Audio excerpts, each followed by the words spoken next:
Yang kedua, selawat serta salam kita aturkan kepada junjungan kita Nabi Muhammad Sallallahu Alaihi Wasallam. Bapak Ibu yang susunan acara pada acara siang hari ini, yaitu yang pertama pembukaan, yang kedua sambutan, dan yang ketiga untuk mengawali acara pada sore hari ini, marilah kita buka dengan bacaan basmalah. Bismillahirrahmanirrahim. Semoga dengan bacaan basmalah tersebut maka acara pada sore hari ini akan berjalan dengan lancar dan bermanfaat untuk masyarakat Desa Ponoaren. Untuk acara sambutan dari Bapak Kepala Desa Ponoaren, waktu dan tempat kami persilakan. Warahmatullahi wabarakatuh. Yang saya hormati Bapak Ketua BPT yang saat ini berhalangan dan mungkin diwakili Bapak Ibu anggota BPT. Yang saya hormati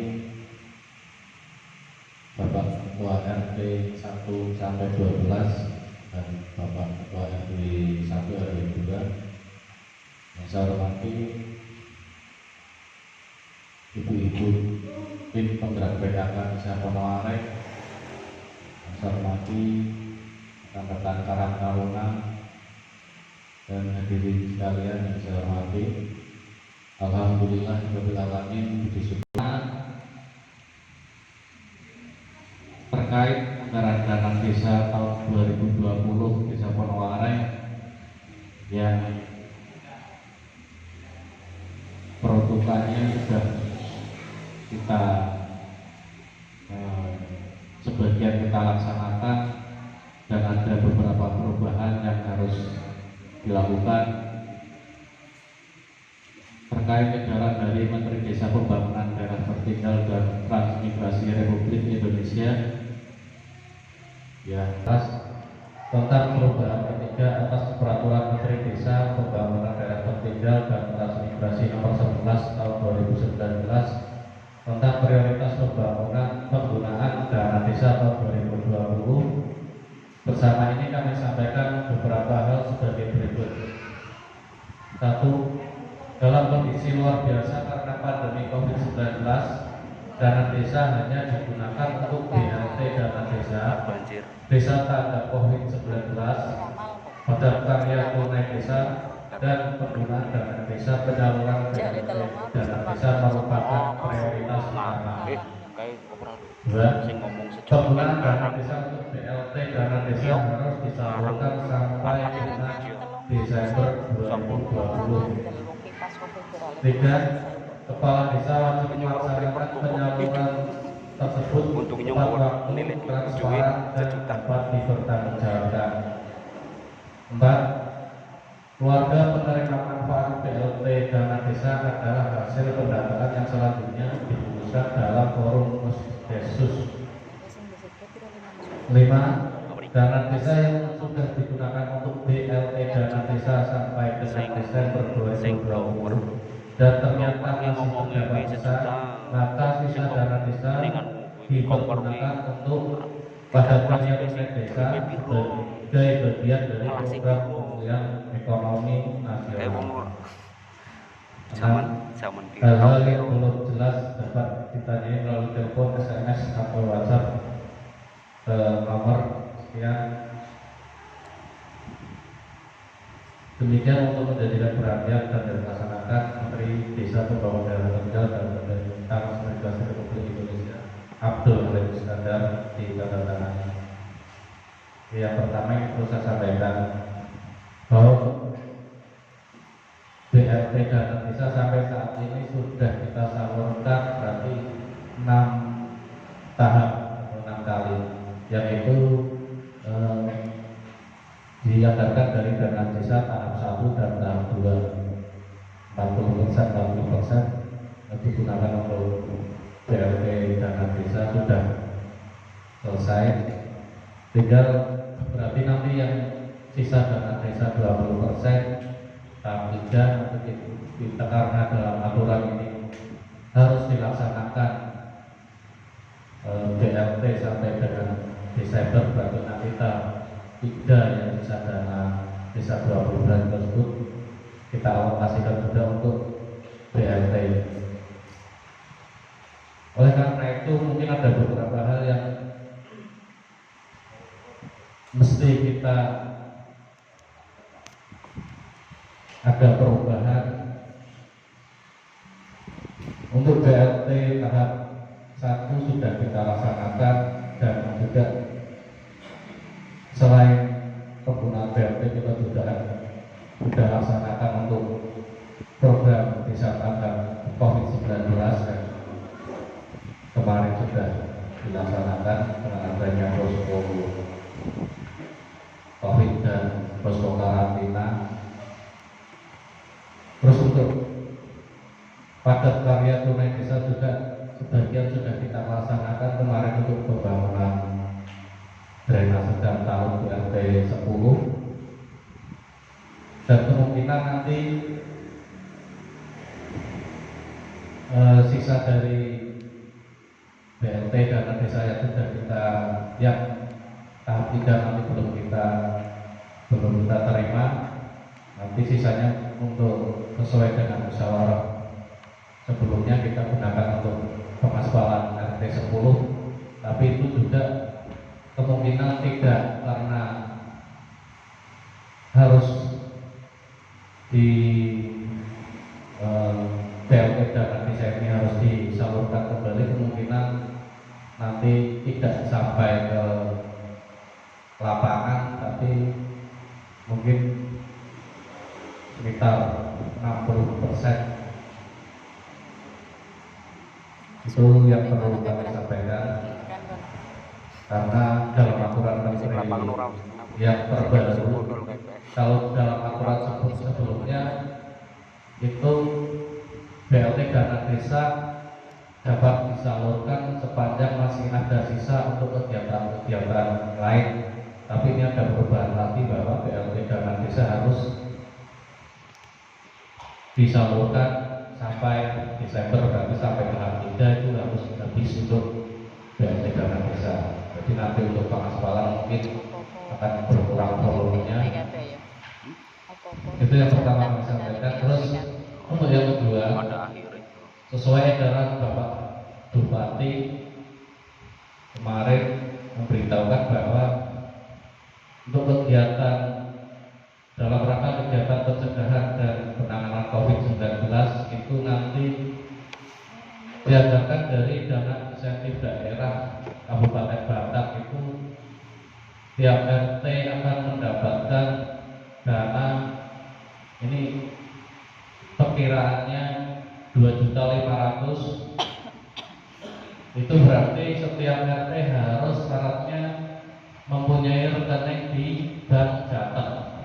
Jadi nanti Pak Ketua RT bikin rekening di BPJ.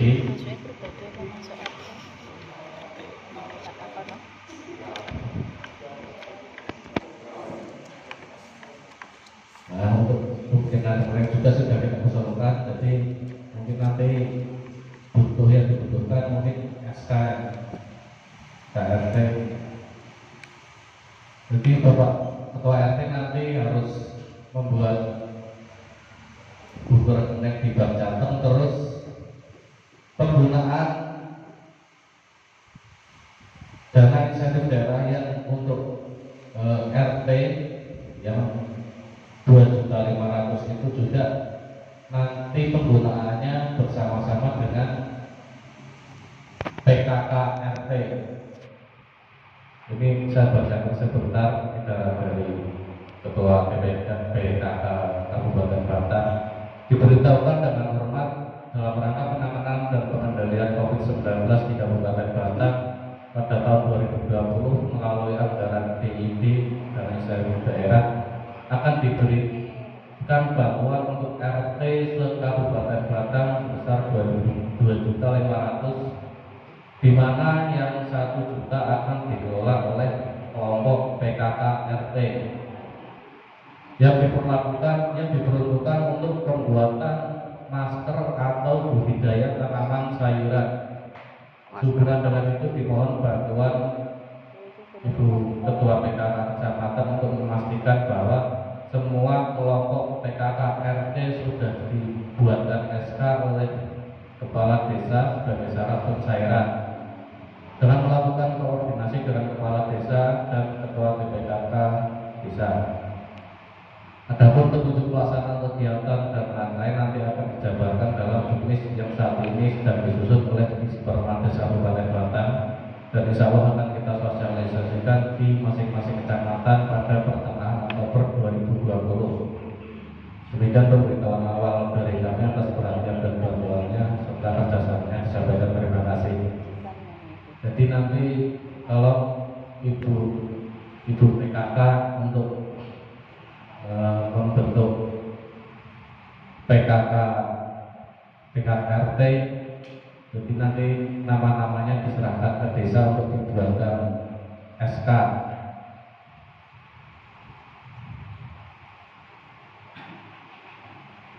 Sampai sekarang untuk petunjuk teknis penggunaan dana tersebut belum turun, jadi kami juga belum bisa secara pasti untuk penggunaan dana tersebut.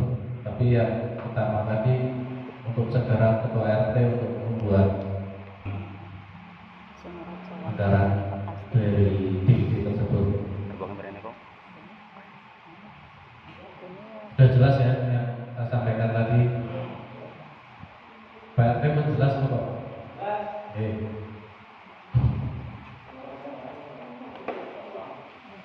Terus untuk yang selanjutnya perlu kami sampaikan bahwa ada masukan dari masyarakat bahwa setiap RT ini untuk mengadakan semacam tahlilan tiap RT. Tujuannya apa? Jadi tujuannya selain untuk terutama ibadah, juga untuk silaturahmi dan untuk mungkin kalau ada informasi ataupun kita menyampaikan informasi atau dari masyarakat butuh saran ataupun sebagainya, mungkin bisa melalui pengajian atau tingkat RT tersebut. Jadi komunikasi antara Pak RT dengan warganya, terutama yang nanti akan disampaikan ke pemerintah desa, itu lebih efektif. Itu juga monggo nanti di syarat-syarat berikut apa bisa dilaksanakan apa boten. Untuk awalan mungkin apa setiap seminggu sekali, 2 minggu sekali, atau sebulan sekali. Monggo nanti, karena tiap RT juga beda-beda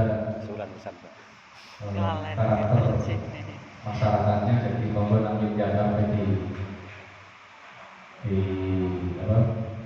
dibentuk sambil nanti kita musyawarahkan bersama-sama. Untuk selanjutnya yang perlu kami sampaikan, ini sebenarnya usulan yang sudah lama dan beberapa kali sudah kami bahas, tapi sampai saat ini juga belum menemui titik terang. Itu ada usulan untuk lebih wadon ataupun lebih sudah beberapa kali kami berikan kesempatan untuk ibu-ibu, baik itu melalui pengajian dan sebagainya, tapi sampai sekarang kami belum menerima ataupun kami belum mendapatkan masukan dari ibu-ibu juga, karena kami juga tidak berani untuk menunjuk langsung si A si B, harus melalui musyawarah. Yang penting kalau dari ibu-ibu sudah punya misalkan ada yang memang bersedia dan mampu, mohon yang penting mampu macam mampu ini kami untuk diberitahu dan secepatnya yang penting gelem ini sih agar tidak berlarut-larut, jadi ada usulan tapi sampai sekarang belum kita belum apa ya, masa dari sekian banyak ibu-ibu orang ada satu pun yang sanggup. Dengar penunjuk saban cowok Ironis sekali. situ. Misalkan Saya mati kafir. kalau ada yang bersedia tapi bertanya mungkin apa nopo lebih wajar oleh bengok nopo buatan, saya rasa masyarakat semua juga setuju nanti dikasih semacam bengkok istilahnya seperti itu. Nek lebih wajar dikasih bengkok, setuju nopo buatan Pak Bu? Oke, itu sahabat setuju, jadi tinggal siapa nanti yang bersedia, mohonlah cepat segera untuk disampaikan kepada kami.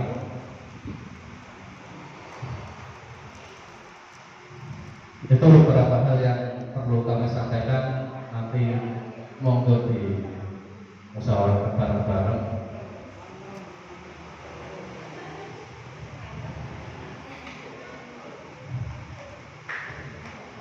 Untuk PKK, kalau ini diisi nanti, kalau sudah diisi untuk dikembalikan kepada kami formulir PKK.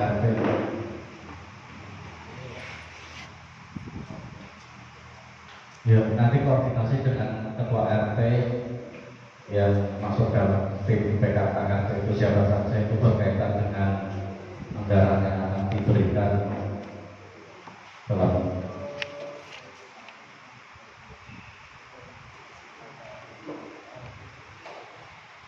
itu. Sementara yang bisa saya sampaikan, mungkin dari Bapak Ibu sekalian ada masukan ataupun tambahan, monggo kita berikan kesempatan untuk didiskusikan bareng-bareng. Demikian sambutan dari kami. Sebelumnya mohon maaf apabila ada kata-kata yang kurang berkenan.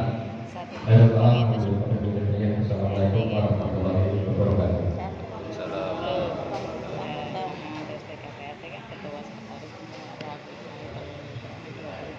Terima kasih atas sambutan dan penjelasan dari Bapak Kepala Desa Pemakai. Untuk acara yang selanjutnya yaitu acara inti untuk musyawarah terkait pergeseran anggaran dana desa tahun 2020 terkait adanya pandemi COVID-19. Jadi untuk anggaran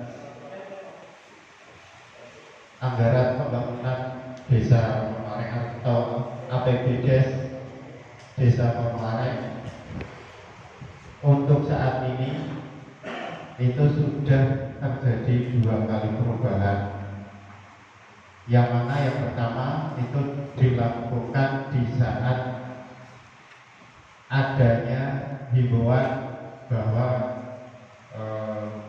negara kita itu terkena wabah COVID-19, yang mana untuk anggaran dana desa terutama itu harus dialihkan ke kegiatan pencegahan penyebaran COVID-19, yang mana desa saat itu melakukan kegiatan yang pertama yaitu pembentukan Satgas COVID yang telah dilaksanakan selama 3 bulan.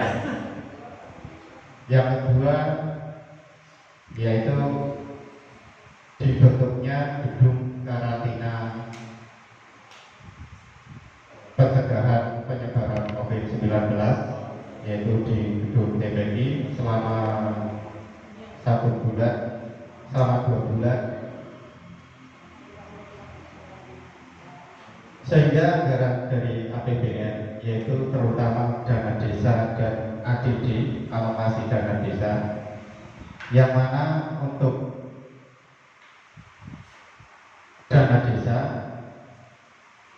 itu dari Pagu awal itu 745.928.000. Ada pengalihan atau ada tabung anggaran yang dipangkas langsung dari pusat itu sebesar 10.807.000, sehingga pagu anggaran yang diterima dari dana desa untuk desa Komarek itu menjadi 735.121.000 rupiah, yang mana pada awal pada penetapan APBDes atau anggaran pembangunan desa Komarek tahun 2019 untuk pembangunan desa tahun 2020, yaitu dengan rencana pembangunan, yaitu satu untuk pembangunan aspal jalan RT 10 RW 2 sampai dengan lapangan itu sebesar 281.902.000 rupiah. Yang kedua, pembangunan aspal jalan RT 12 RW 2 sebesar 100.523.000 rupiah. Yang ketiga, pembangunan aspal jalan RT 8 atau depan masjid itu sebesar 53.223.000 rupiah. Selanjutnya yaitu drainase gang masjid menuju makom itu sebesar 111.231.000 rupiah. Selanjutnya untuk rehabilitasi drainase RT 5 sebesar 35.253.000 rupiah. Pembangunan talud RT 10 RW 2 sebesar 85.338.000 rupiah, yang mana telah dilaksanakan. Selanjutnya untuk pemberdayaan masyarakat kelompok perempuan, yang pertama pelatihan tata rias pengantin sebesar 6.779.000 rupiah. Yang kedua, pelatihan membuat bakso sapi dan ayam tata boga itu sebesar 7.939.000 rupiah. Kemudian untuk pemberdayaan masyarakat kelompok pemuda, yaitu untuk digunakan pelatihan penanaman sistem hidroponik itu sebesar 7.260.500 rupiah. Kemudian untuk pengelolaan sistem informasi digital pemerintah desa itu sebesar 20.469.500.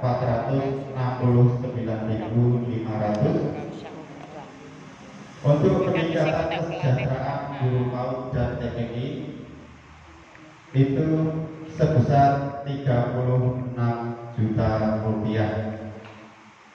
Jadi itu anggaran atau kegiatan-kegiatan yang dianggarkan dari dana desa yang tercantum dalam APBDes tahun 2019 untuk tahun 2020. Akan tetapi pada bulan April karena adanya pandemi COVID, maka ada surat edaran semua desa harus mengikuti kegiatan pencegahan penularan COVID-19, sehingga anggaran APBDes terutama dana desa itu ada beberapa pengalihan. Untuk pengalihan yang pertama, pengalihan atau perubahan pertama,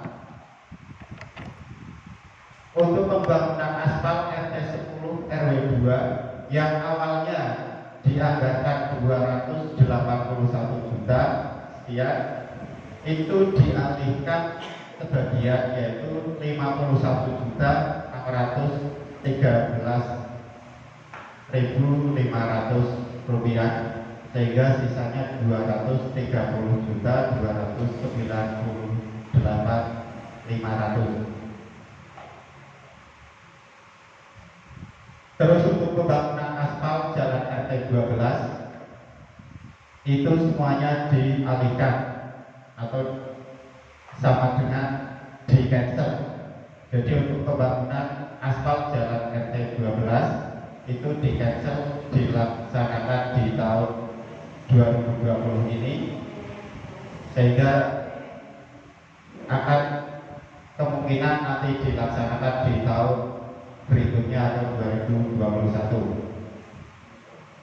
Untuk pembangunan aspal RT 8 atau depan masjid juga dialihkan semua, sehingga dengan kata lain di cancel. Untuk drainase gang masjid RT 9 RW 2 juga di cancel. Untuk rehabilitasi RT 5 RW 1 juga semuanya di cancel.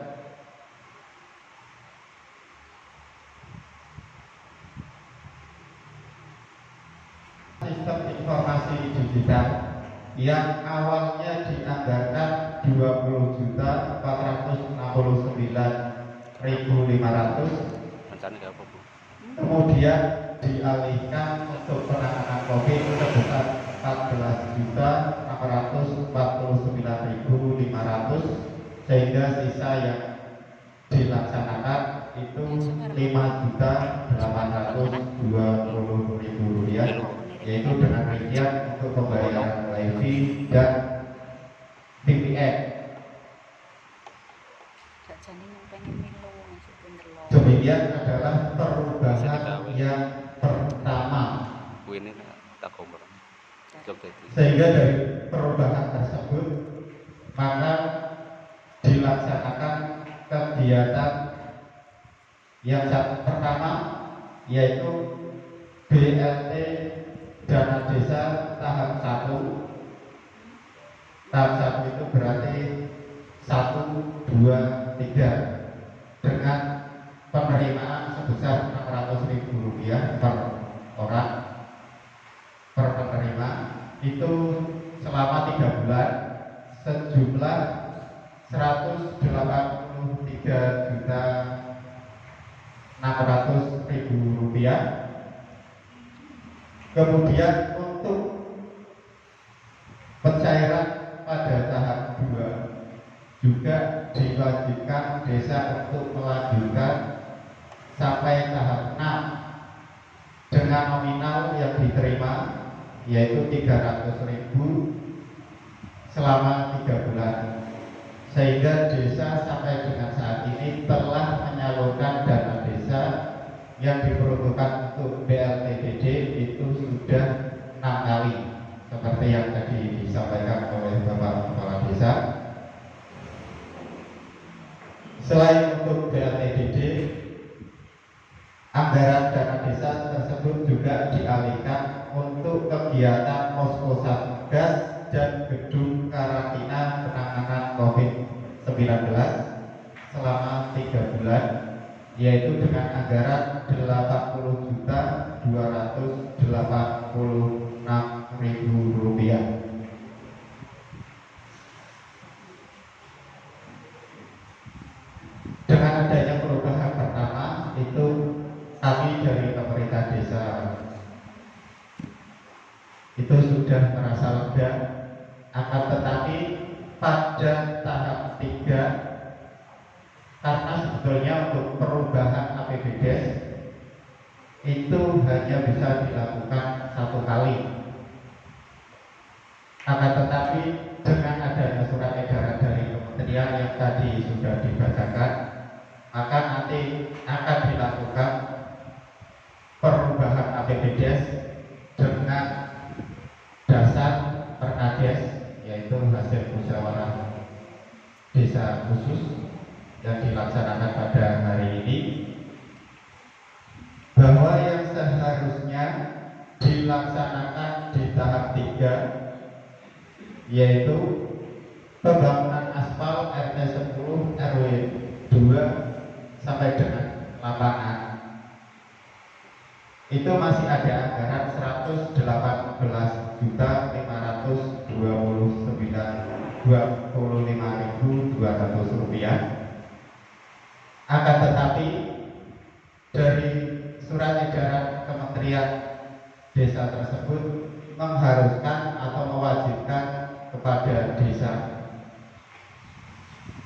untuk melanjutkan BLT dana desa atau BLT DD sampai dengan bulan Desember, sehingga anggaran aspal yang harusnya sampai dengan lapangan meskipun sudah dikurangi di perubahan pertama, maka di tahap 3 ini juga ada pengalihan kembali, yaitu sebesar Rp91.800.000.